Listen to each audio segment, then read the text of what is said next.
Apex college Makrana की हिंदी साहित्य की ऑनलाइन कक्षा में आपका स्वागत है। पिछले कालांश में हम हिंदी कहानी और उसके विकास पर चर्चा कर रहे थे और उसमें हमने चर्चा की थी उसके स्वरूप और परिभाषा की। हमने फिर चर्चा की कहानी के प्रमुख तत्वों की, और तत्वों में हमने सिर्फ और उनके जो अध्ययन बिंदु है उन्हीं का अध्ययन किया था, और उसमें हमने अध्ययन किया था उसके शीर्षक के बारे में, उसके कथानक के बारे में और पात्र परिचय के बारे में। अब आगे के जो तत्व हैं उन तत्वों की हम इस कालांश में चर्चा करेंगे, अध्ययन करेंगे। परंतु आपको एक बार फिर बता देता हूँ कि कहानी कहते किसे हैं, यानी मानव की भावनाओं, संवेदनाओं, संवेगों, जीवन की जटिलताओं, अंतर्विरोधों को व्यक्त करने का सशक्त साहित्यिक रूप, जिसमें मानव जीवन के किसी अंग या किसी एक मनोभाव को प्रदर्शित करना ही लेखक का उद्देश्य रहता हो, ऐसी रचना को कहानी कहते हैं या कहानी कहलाती है। एक बार कहानी के प्रमुख तत्व देख लीजिए। कहानी के प्रमुख तत्व होते हैं शीर्षक, कथानक, पात्र, संवाद, देशकाल, भाषा शैली और उद्देश्य।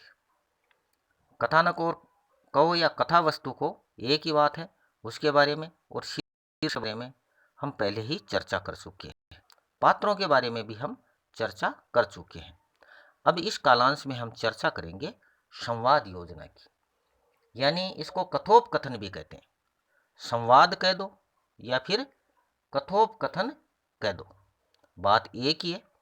तो संवाद में देखिए कि कहानी में पात्रों के वार्तालाप, कहानी में पात्रों के वार्तालाप संवाद कहलाते हैं। यानी पात्र जो होते हैं, नायक, नायिका या सहायक या खलनायक, आपस में जो वार्तालाप करते हैं, बातचीत करते हैं, वो सब संवाद कहलाते हैं। यानी कहानी का उद्देश्य स्पष्ट तभी हो सकता है जब कहानी के संवाद, यानी उद्देश्य कब स्पष्ट हो सकता है, जब कहानी के संवाद है वो पात्र, परिस्थिति एवं घटना के अनुकूल हो। कब स्पष्ट हो सकता है कहानी का उद्देश्य, कि जब संवाद है वो पात्र, परिस्थिति एवं घटना के अनुकूल हो, संक्षिप्त एवं व्यंग्यपूर्ण हो, कथानक को प्रभावमय बनाने में समर्थ हो, चरित्रों को उभारने वाले हो तथा सरल एवं स्पष्ट हो।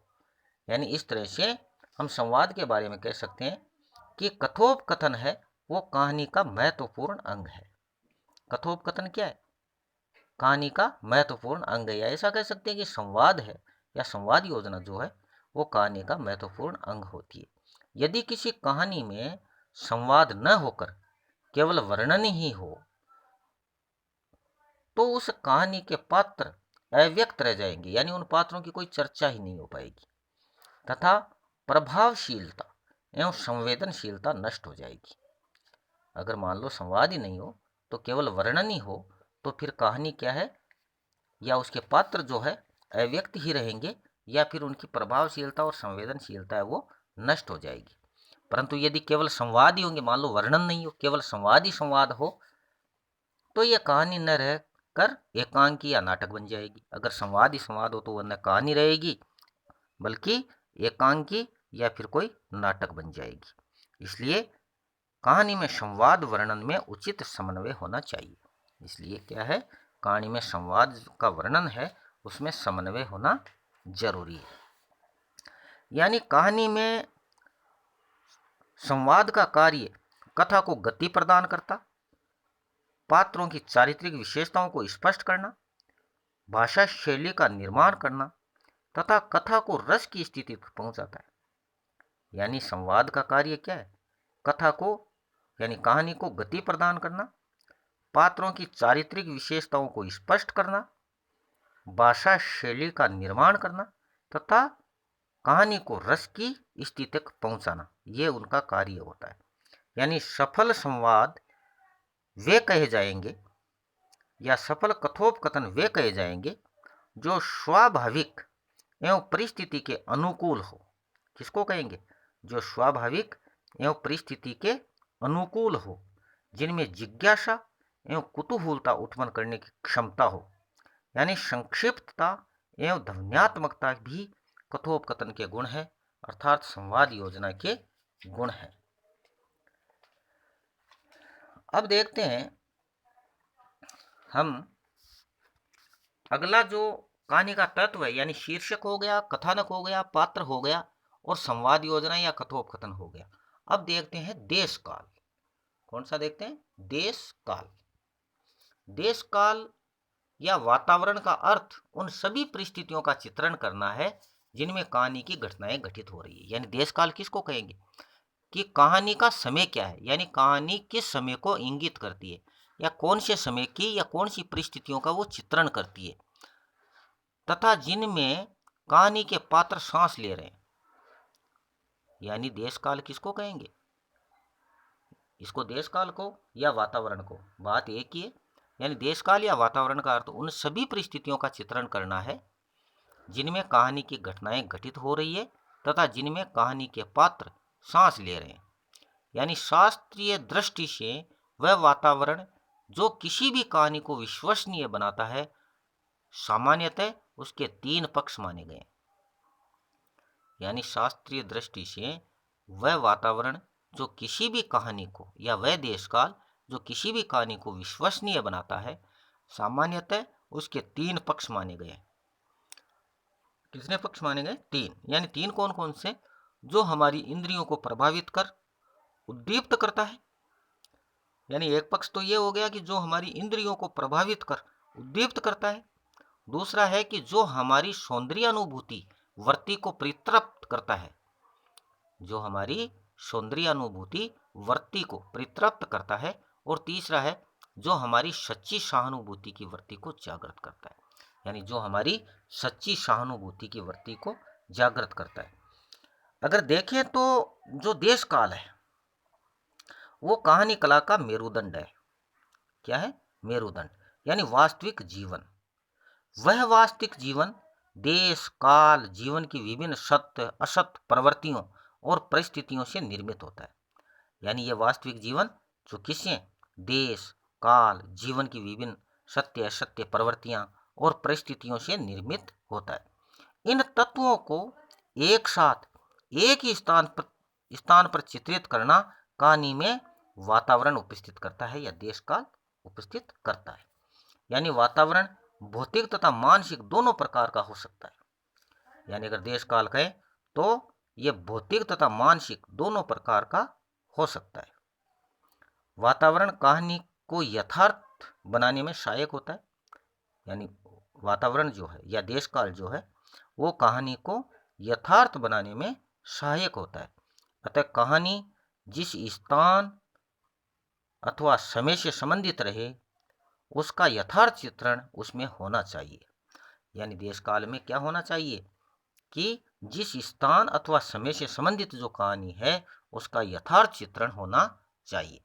तो यह था आपका पांचवा बिंदु, कहानी का जो तत्व, यानी शीर्षक हो गया, कथानक हो गया, पात्र हो गया, संवाद हो गया, और पांचवा जो तत्व था वो देश काल हो गया। अब छठा इसका जो तत्व है वह है भाषा शैली। क्या है?